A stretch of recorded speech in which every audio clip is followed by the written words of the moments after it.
I'm David Gleason, President of the Preservation Society, and it's my pleasure to welcome you this evening for the Society's last lecture series that examine the history and achievements of the African American community in Fells Point from 1797 to 1860. I'd like to take a moment to thank the members of the committee who've helped make this lecture series possible. Kara Joyce has put together the receptions after all the lectures, Doug Franz, Jeff Dewberry. Special thanks to Charlie and Darcy Norton for putting together the programs this evening, and to Jacquie Greff, who is videoing the lecture series for the Preservation Society. Tonight I'd like to welcome Dr. Ira Berlin as our guest lecturer. He's a noted author on the life of Frederick Douglass. It's extremely appropriate at this time for Dr. Berlin's remarks, since 2018 will mark the 200th anniversary of Frederick Douglass's birth in Talbot County. Dr. Berlin is currently distinguished university professor in the Department of History at the University of Maryland. He has authored numerous works on the history of slavery in the United States and has been a Fulbright professor in both France and Japan. His latest publication, The Demise of Slavery in the United States, was published by the Harvard University Press in 2015. I'm pleased to welcome Dr. Berlin to the lecture series.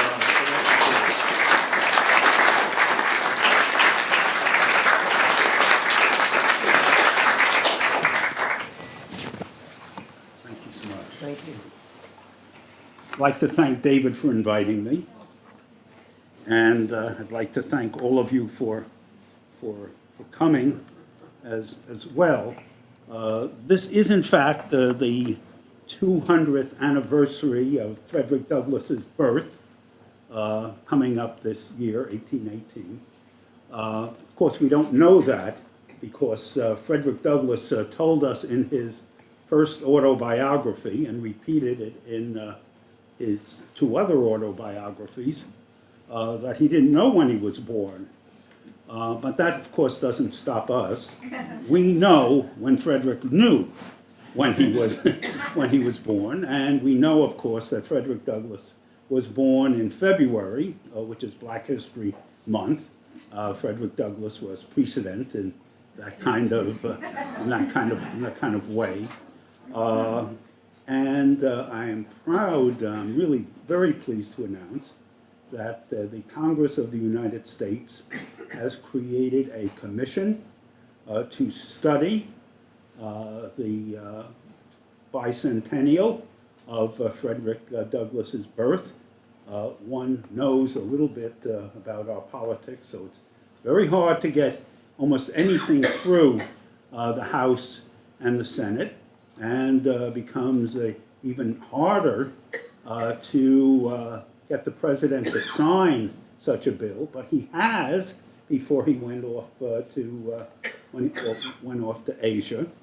So there is now a commission which has been authorized and perhaps even funded. I'm not sure about that. To study the bicentennial of Frederick Douglass's birth. That's really exciting, and really pleased about that. I'd like to do something which is a little bit out of character for me, since I'm kind of old school and haven't really moved above the pointer. But here we see the talk tonight of Frederick Douglass coming of age in Fells Point. And on the campus of the University of Maryland, we now have a statue of Frederick Douglass. I must say, there are statues of Frederick Douglass in lots of places. There's one out on the Eastern Shore in Talbot, which is in the courthouse in Talbot, which kind of faces off against the Talbot County boys who fought for that other side, whatever it is. But we're confident that Douglass's statue can take care of that. But it's a kind of boring statue, I have to say. It's Douglass as a kind of bourgeois gentleman in a morning coat and so on. Our statue of Frederick Douglass is Frederick Douglass as a young man in a pose which I'm sure captures the young Frederick Douglass as an agitator, and it's a magnificent statue. I urge you all to come down to College Park and see the statue. And if you look around the statue, embedded in the ground around the statue, in the pavers, there are Frederick Douglass's words of various points. And I'm delighted to see this, and you may have missed this, but I didn't miss this. Our president has said, Frederick Douglass is somebody who's doing an amazing job. And he's getting recognized more and more all the time. Anyway, Frederick Douglass is, it turns out, still doing an amazing job.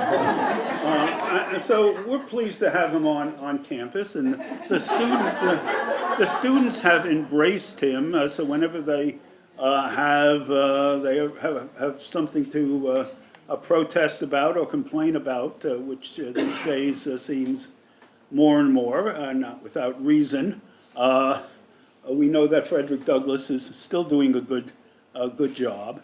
And as proof of this, I have to show you this final one. You'll notice that Frederick Douglass here is taking a knee. So Douglass continues to do good work, and we have this on the authority of our maximum leader. That's all the show and tell, I'm afraid, I've got. Douglass, of course, is arguably the most important individual who ever trod Maryland soil. Although there are many men and women with titles appointed and elected, with certainly greater weight and visibility, who enjoyed greater wealth and recognition, who accumulated more pulpits. Douglass towers above all of them.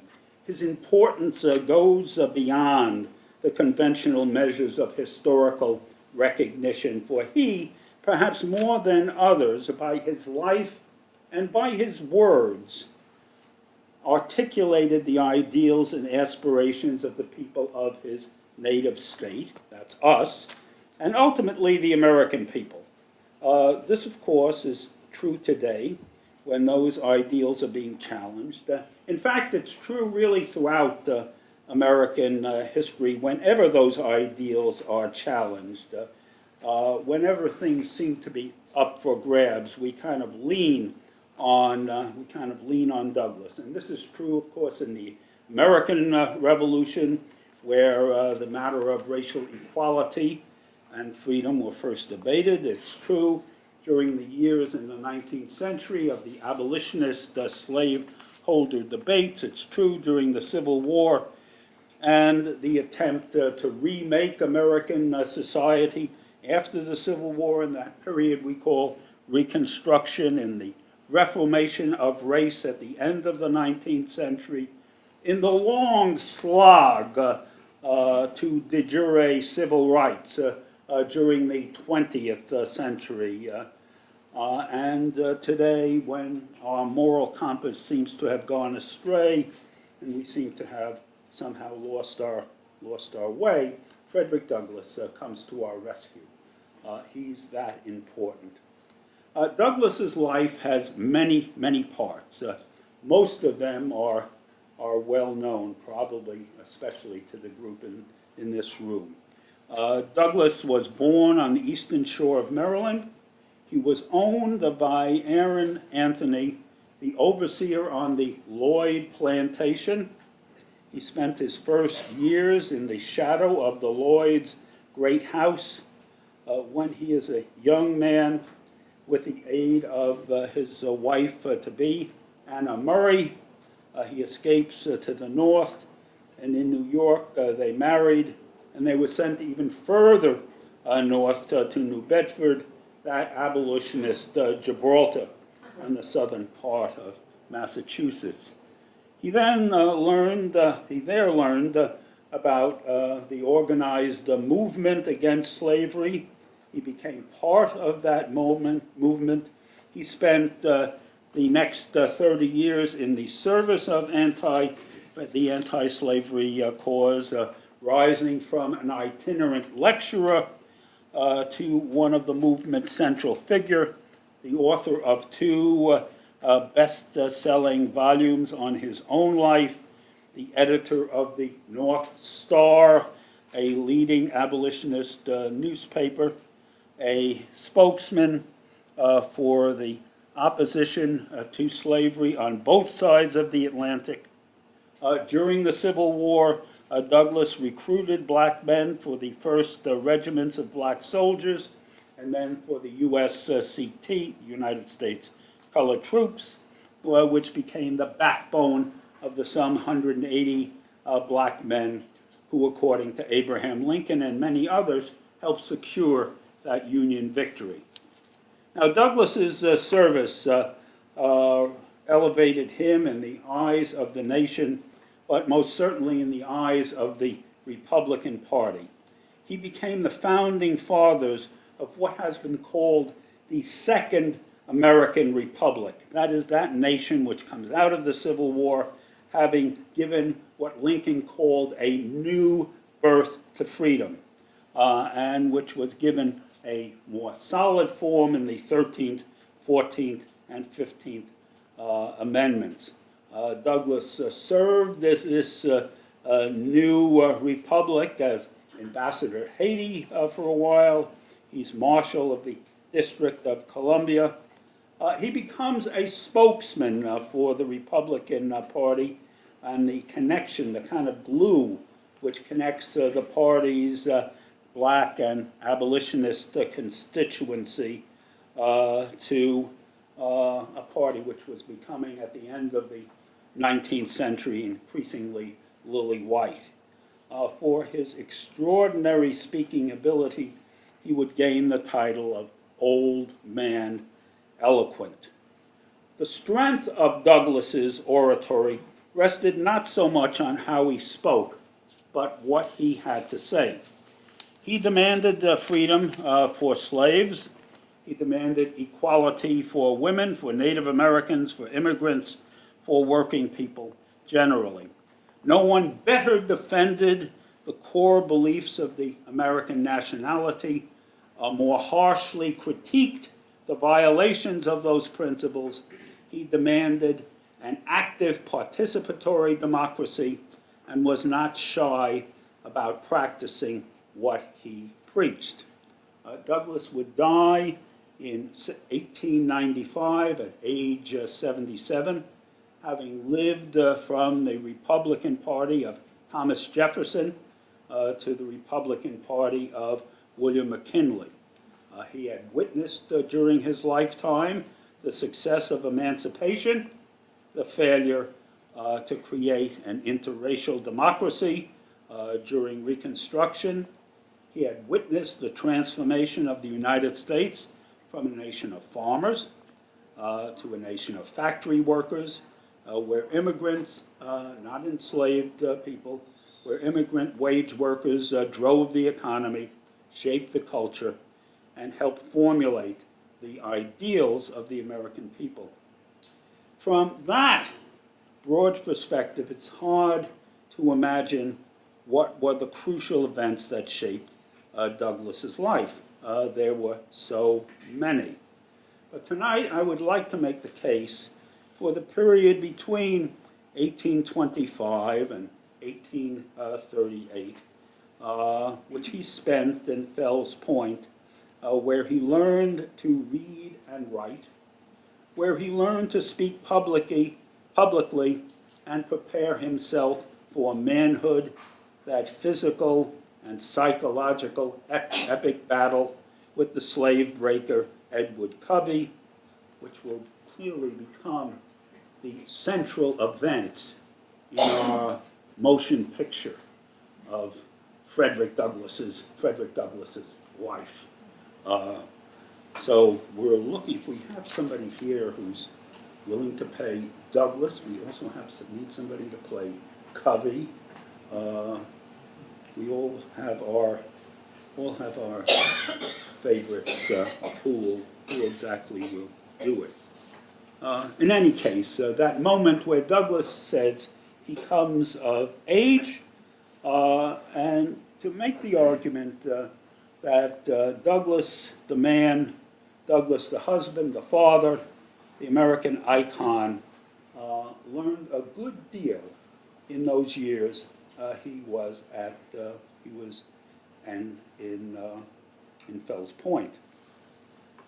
Douglass left Colonel Lloyd's plantation by his own reckoning. At this point, he doesn't know really how old he is, so he's kind of guessing. In 1825, when he says he's about 7 years old, when his owner sent him, that is his owner Aaron Anthony, sent him to live with the brother of Anthony's son-in-law, Thomas Auld. And one of the themes that runs throughout Douglass's life is connections with the Aulds, the two brothers, Hugh and Thomas, whom Douglass has extremely fraught relations, but complicated relations, so complicated that it's difficult to figure out exactly how these three men feel about each other. In any case, Douglass is sent to live with Anthony Auld's son-in-law, Thomas Auld. Douglass, at this point, knows really nothing about Baltimore, except hearsay, which kind of dribbles out to the Lloyd plantation and the Eastern Shore. But he understood enough to celebrate the news and to declare, quote, "They were the happiest days I ever enjoyed." He spends the time, as soon as he learns about his pending move to Baltimore, in shaking off the plantation dust, of shedding the country ways in anticipation of what will turn out to be his arrival at Smith's Wharf, which is near Bowley's Wharf in Fells Point. Now, I don't know where those are. Does anybody know where those are? Charlie, you know? All right. Anyway, he learned there that when he's marched to Thomas Auld's house, he learned there that of his new duties, which were to take care of the Auld's 2-year-old son, Tommy, and Douglass sees what he had never seen before, what he says, quote, "a white face beaming with the most kindly emotions. It was the face of my new mistress, Sophia Auld." Douglass later accounts for his transfer from the Eastern Shore to Fells Point as, what he says, the most interesting event of his life. And I would read the word interesting in the 19th century sense, meaning significant in importance, not just casually something of concern. And Douglass doesn't exaggerate what he says. Going to live in Baltimore laid the foundation and opened the gateways to all my subsequent prosperity, he writes in that first autobiography. It was a new beginning. It laid the foundation for the transformation of my life, and indeed it was an extraordinary transformation.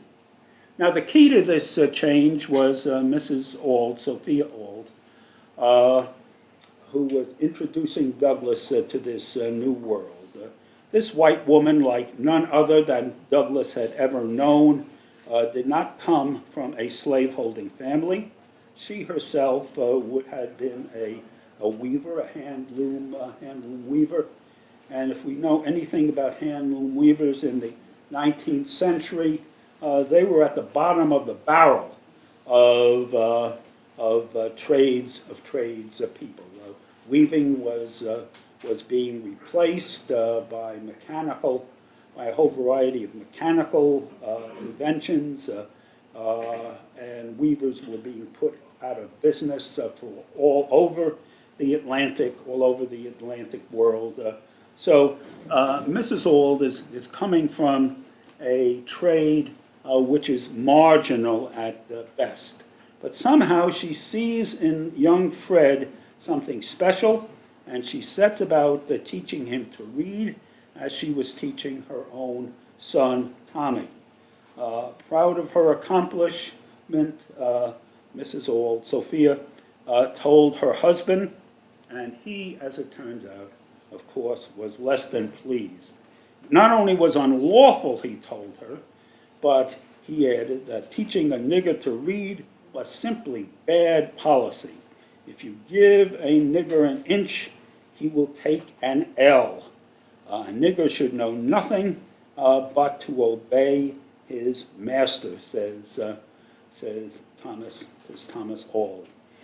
Teaching a nigger to read would spoil the best nigger in the world, to put a bracket on that quote. Douglass was enormously affected by Thomas Auld's peroration.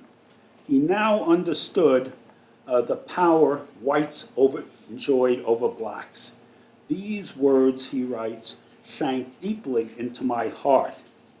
And he would repeat those sentiments again and again. They called into existence a new train of thought. From that moment, I understood the pathway from slavery to freedom. This, of course, was Douglass's first anti-slavery lesson. Referring to his owner, Douglass understood whatever he most dreaded, that's what I desired. Whatever he loved, that's what I most hated. Douglass learned also the effect of slavery on his owner. Slavery, he found, was not just injurious to himself, but also to Sophia Auld. Under the influence of slavery, this pious, warm-hearted woman spoke now with a heart of stone. This lamb-like disposition gave way to one of fierceness of a tiger, Douglass wrote. Sophia became a greater opponent of black education than her husband. But the first steps had been taken. Mistress Sophia, in teaching me the alphabet, had given me a start. No precaution could prevent me from taking the L, Douglass wrote. Now, Douglass tells this story of how he taught himself to read. It is, of course, one of the great classics of the Horatio Alger literature. Douglass would tell it again and again in his lectures that he would give. He turned white boys on the streets of Fells Point into teachers by goading them into sharing their school lessons, by bribing them with food and other prizes from the Auld household. The boys at Fells Point were also his friends, Irish and German, who shared none of the racial ideology that seemed to be growing in Baltimore in the early 19th century. They seemed immune to that racism which is affecting so much of Baltimore society. Douglass came to know this as he came of age. They spoke to a universal truth, and that was a truth which Douglass himself would soon embrace. By age 12, he had learned to read, used his earnings to purchase a book called The Columbian Orator. It was a compilation of speeches on the Roman Republic, on Catholic emancipation in Ireland, and most importantly, it included a dialogue between a slaveholder and a fugitive slave. Douglass reported, quote, "I read them over and over again with unabated interest. They gave me a tongue to speak to interesting thoughts in my own soul. It allowed him boldly to denounce slavery. It gave him a voice to speak of human rights. On the streets of Fells Point, Douglass had found his voice. At age 12, he was beginning to use it." 2 years earlier, however, when Douglass was probably 10 or 11, we lose any sense of exactness because of Douglass's own lack of knowledge of his own youth. Douglass nearly lost everything that he was in the process of gaining. His world nearly comes apart. His owner, Aaron Anthony, died. He was sent back to the old plantation, that is, to the Lloyd plantation, where Anthony's slaves were going to be divided up amongst his heirs. Anthony had left no will, so his slaves were kind of herded together with horses and sheep and pigs and various articles of furniture and other items deemed of having some worth. For Douglass, the raw power of slavery was again on display. The signal world from the white men was enough against all of our wishes, our prayers, our entreaties, to sunder for the dearest friends, dearest kindred, strongest ties of human beings were smashed away by just a kind of offhand understanding of what the men and women who were evaluating the value of these slaves. Douglass, at this kind of sell-off of Anthony's slaves, saw his brother and many of his friends who he had grown up with on the Lloyd plantation sold south, but he was not. Providentially, Douglass, to use a word that Douglass uses again and again, which is his attempt to kind of explain why he is sent to Baltimore originally, why he is not sold, where he is not sold south. Providentially, to use this word, Douglass is sent back home to Anthony's daughter. This time, his daughter Lucretia, and her husband Ewald. And as soon after Lucretia dies, who Douglass characterized as a slaveholder without the ability to own slaves, would become Douglass's master. Moved back to the Eastern Shore, to St. Michael's, and now Douglass, we get a sense of, he knows how old he is. He thinks he's about 14. He may be a little bit older than that. This is about 1832. Was rented out to a series of slaveholders, including Covey, this man who had the reputation of a slave breaker. Indeed, Covey nearly breaks for Frederick Douglass. But in the end, Douglass fights back. He breaks the slave breaker. Now again, ordinarily, Douglass fighting back against a white man, against a man with a reputation like Covey, would be punished for his resistance. But Covey is so embarrassed by his defeat, the knowledge of which would have destroyed his reputation, that he says nothing. Instead, Douglass, of being sold south, he is returned to Baltimore as you know as a place where Douglass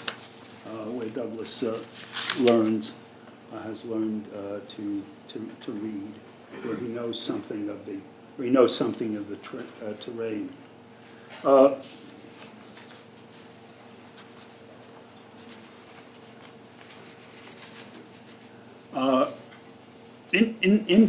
In Baltimore, I should say there's a kind of a hiatus here.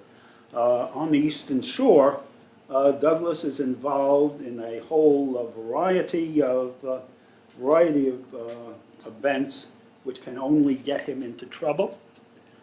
He organizes a slave rebellion, which is revealed by one of the conspirators. He's arrested for that. Again, that would have certainly had him sent down south, but no, he is not. He's not sent down south. He's hired out to a number of different slaveholders. None of them is particularly pleased with Douglass's performance as an agricultural slave. Although by this time he is grown. He's probably 17 or 18. He's grown to have the body of a man and the understanding of a man's rights. He comes back. He comes back to Baltimore again within the old family. This time again with Thomas Auld. He tries to gain the right to hire himself. Thomas Auld says no. He speaks to you, Auld, and for some reason you, Auld, says yes. So he gets to hire his own time, live independently as a free person, and you, Auld, hires him out as an apprentice in the local shipyards. Auld himself at one time owned a small shipyard. He had long since that as well.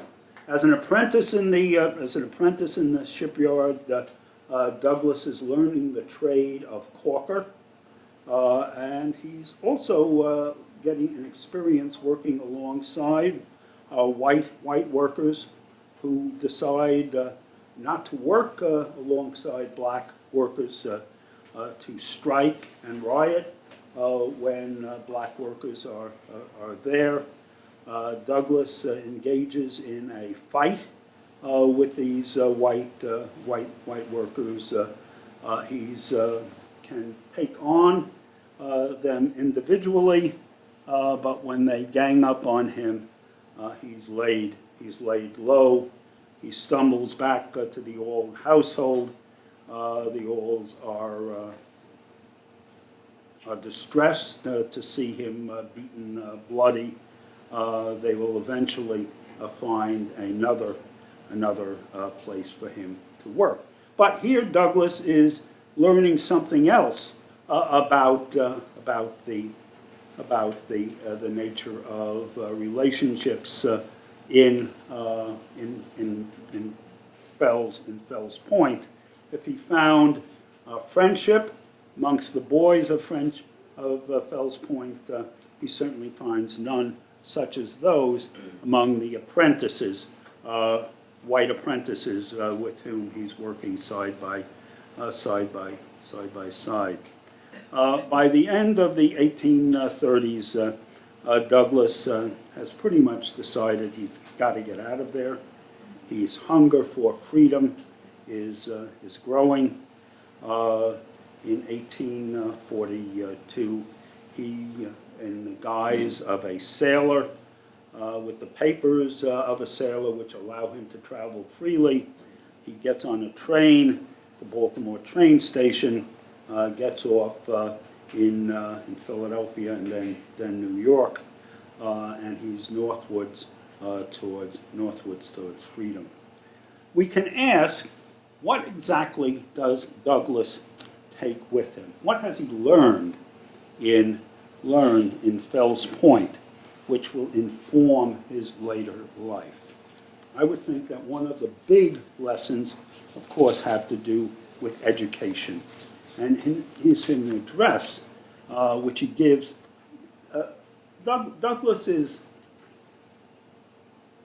life, Douglass's most valuable property is his life. So he is forever retelling his life again and again and again.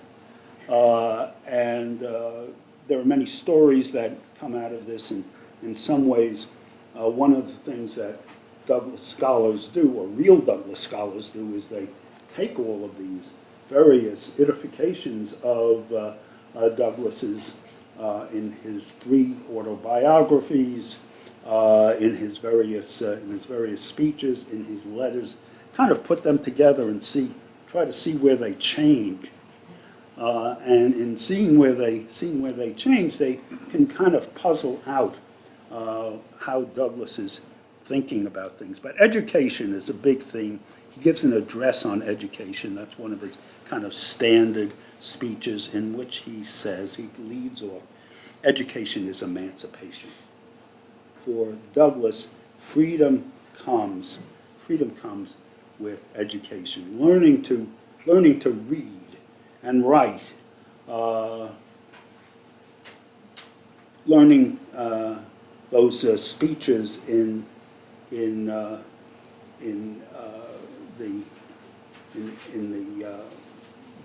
the book that he buys is critical to Douglass.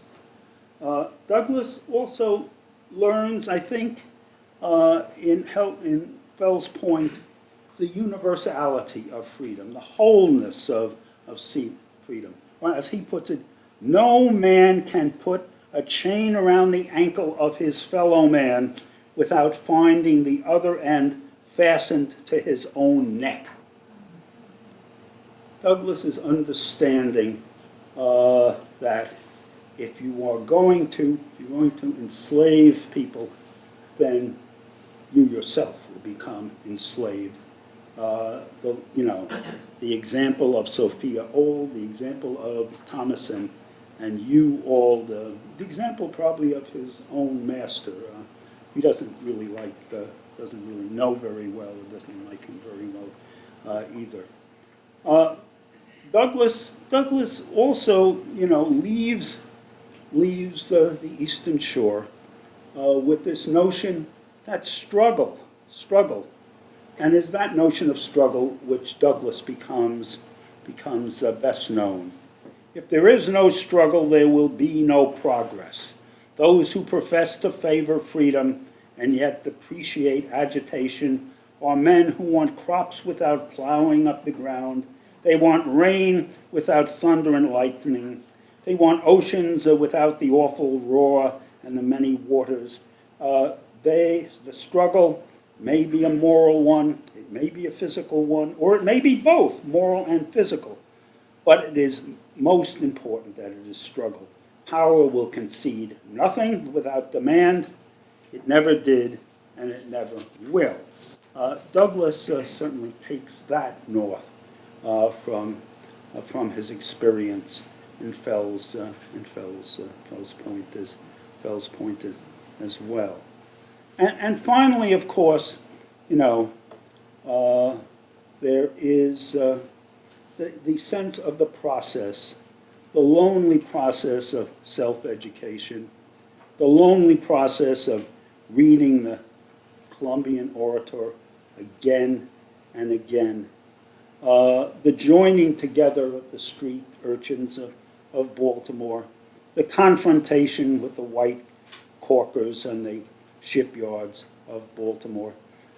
Douglass comes to speak for the universal advancement of all people, and something he would add to during his long life as an abolitionist, as a feminist, as the champion of Indian and immigrant and working people's rights. There would be no advance without struggle. Why don't I stop there? Thank you very much.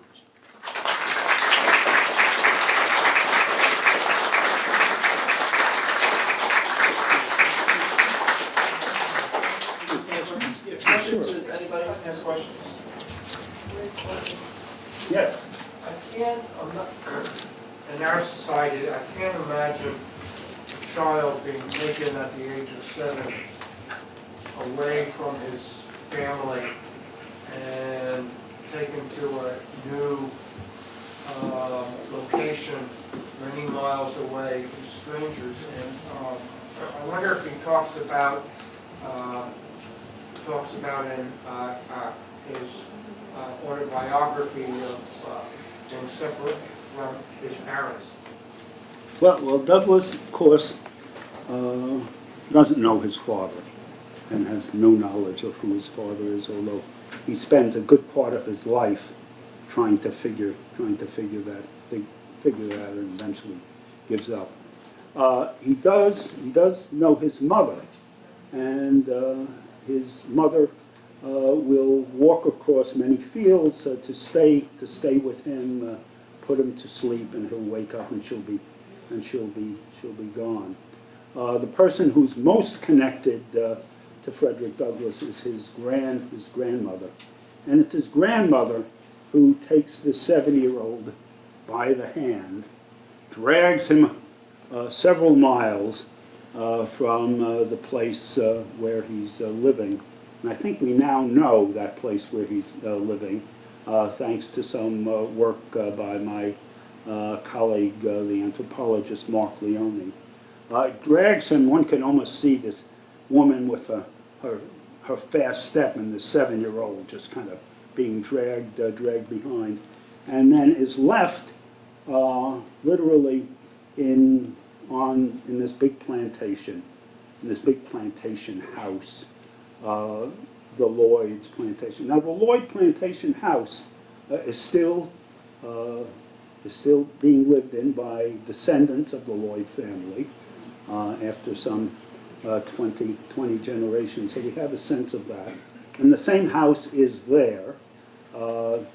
It doesn't quite equal the kind of McMansions which are built today. But one could understand how in 1820 or so that would impress a 7-year-old boy. And the grandmother just leaves him there. She's got to get back to her work, and he turns around. She's gone. He's all by himself. And that's what Douglass pretty much tells us about that. And at age 7, he has to make his way. That's not unusual for a slave child. That is, somewhere between probably 7 and 10. Probably most slave children are designators as what called half hands. That is, they're given some kind of work to do around the plantation, and probably that's what Douglass is assigned to do, and he begins to learn about slavery at that point on. Yeah. Uh, Can you say something regarding the impetus or the progression of his coming to do what he has did? That is, you know, what was there a germ of something that was instilled in him, or is there any information on that? Well, we do see some things, and I think one of those events, of course, is Thomas Auld saying, "Do not teach a nigger, how to read," which Douglass takes as a lesson, that what it means to him is that if they say, "Don't teach a black person how to read," I'm going to learn how to read, because there must be something about this reading business which is important. So Douglass, he's clearly a bright kid. Sophia Auld sees, other people have seen Douglass is a smart young man. They don't want to just dump him in the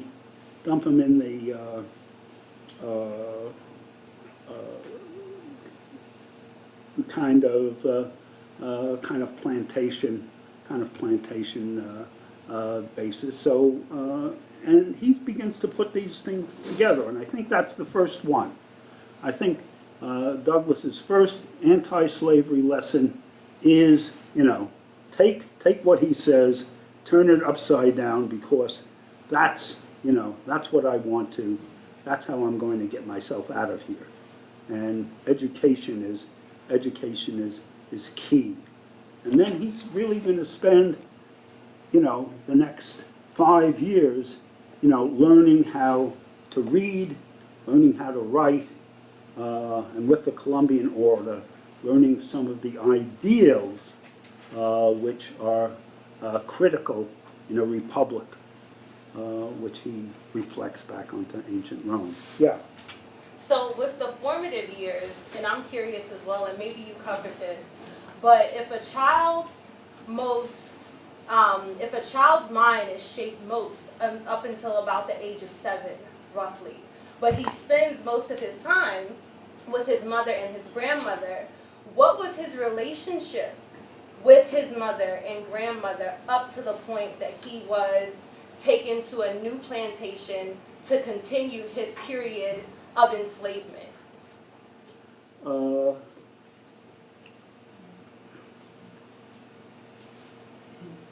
Douglass doesn't really tell us much about his mother, except that she's taken from him, and the pain he feels about that.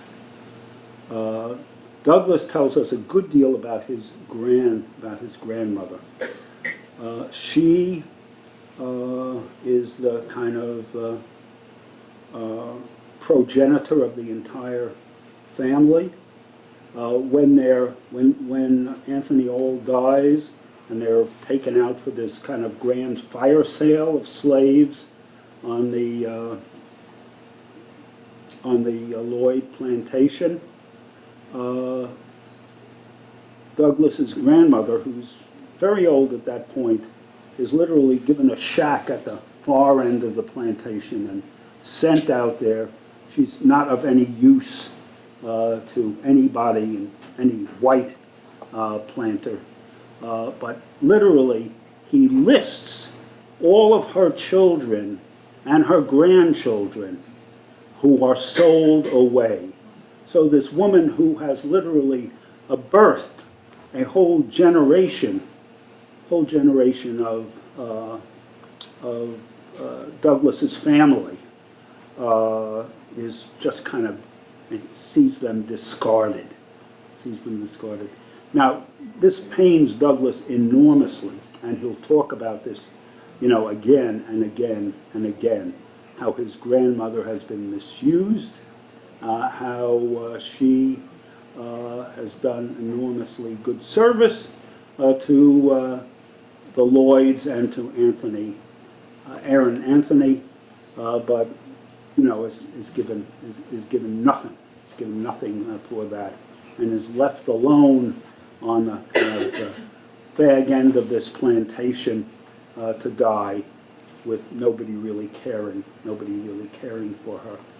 One more question? What, I have Okay. a follow-up, Go ahead. because the painting of that picture, in my mind's eye, is horrible, right? But I wonder, to the young man's question here, if that was truly the impetus for him having the state of mind to create and move in the direction that he moved in. Is that at all? I think that's very possible. It's hard. One of the hardest things to do is get into people's motivation. But Douglass speaks of his grandmother again and again in his autobiography. He is deeply affected by what he views as her mistreatment. He sees that as one of the signal crimes of slavery, and yes, he's mad. He's mad. He's angry. Just one more question. Now, how does he get his name Douglass? Is his grandmother's name Douglass? Or The family name is Bailey. what? The family name is Bailey, Okay. and when Douglass, when Bailey leaves Baltimore and goes to New York, there's a discussion amongst abolitionists in New York about giving this guy a different moniker, giving him a different name, because there are slave hunters all over New York. They must get him out of New York as quickly as possible. And they also want to change his name. Douglass takes a name from Douglass of pardon me? Yeah. No, not Stephen Douglass. No, God no. From the romantic fiction. I'm trying to think of. Sir Walter Scott? Yeah, Sir Walter Scott, Douglass and Sir Walter. So he takes that name, and they add on Frederick, and he's Yeah, it's an S. off. I know he has no second S. And he has a double S, which actually there are a lot of black folks who have the double letter in their name, not simply Frederick. Yeah, we can take a couple more and then we'll quit. I have a question because you are Ira Berlin and you have changed the perspective in your history and your looking.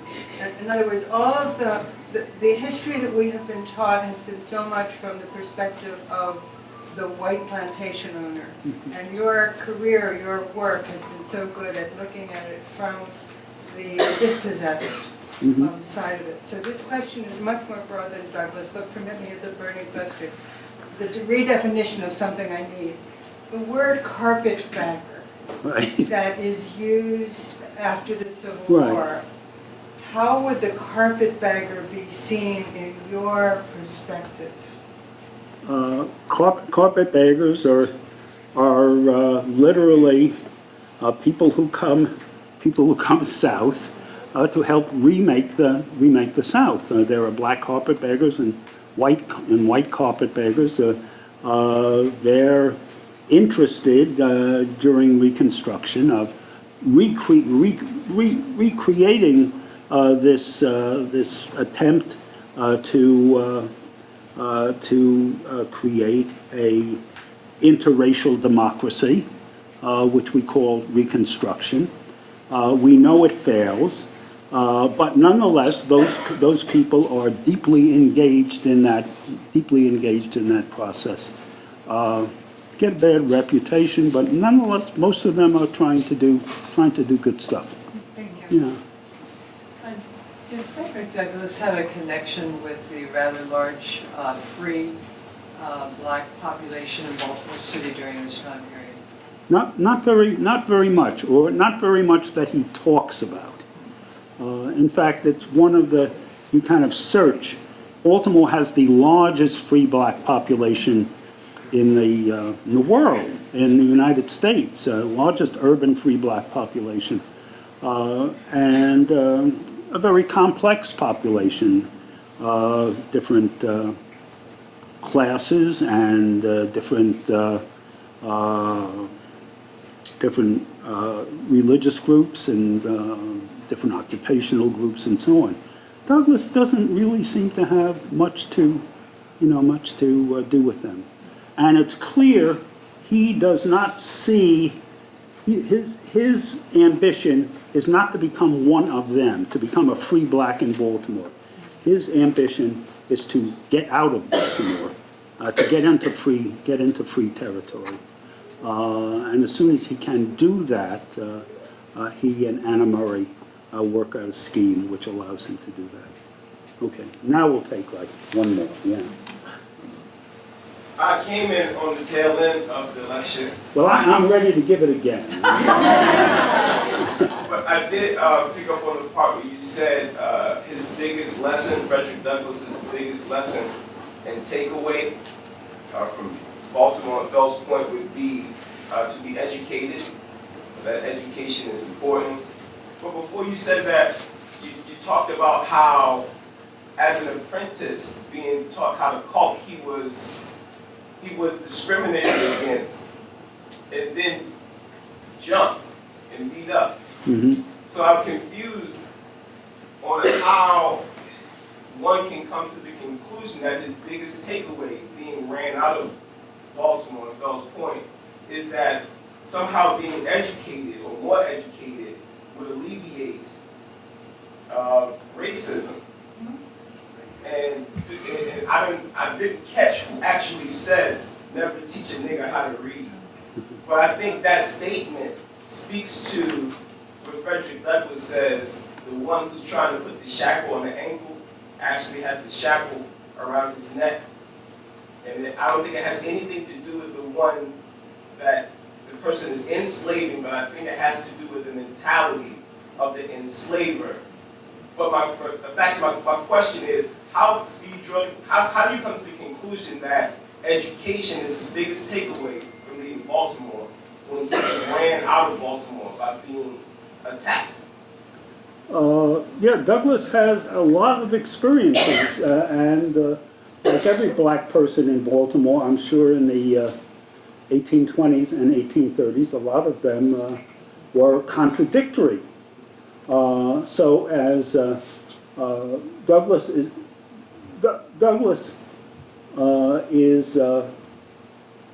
having taught himself to read, having taught himself to write, having taught himself to speak publicly from the Columbian oratory. He is a person who's deeply impressed by the power of education, his own and others as well. Douglass's experience, I think, particularly as a young man, with the boys on the streets, white boys on the streets of Baltimore, where Douglass is able to use them, and they use him as a way of furthering that goal. Speaks again to this education. Douglass also learns that doesn't always work that way, and certainly his experience on the docks of Baltimore, where he is an apprentice and is denied the rights of his apprenticeship, and eventually chased chased off of the docks, although he does come back and finishes his apprenticeship at another shipyard, is something which Douglass carries as well. So there's a tension, in Douglass's experience. I don't see any point in denying that.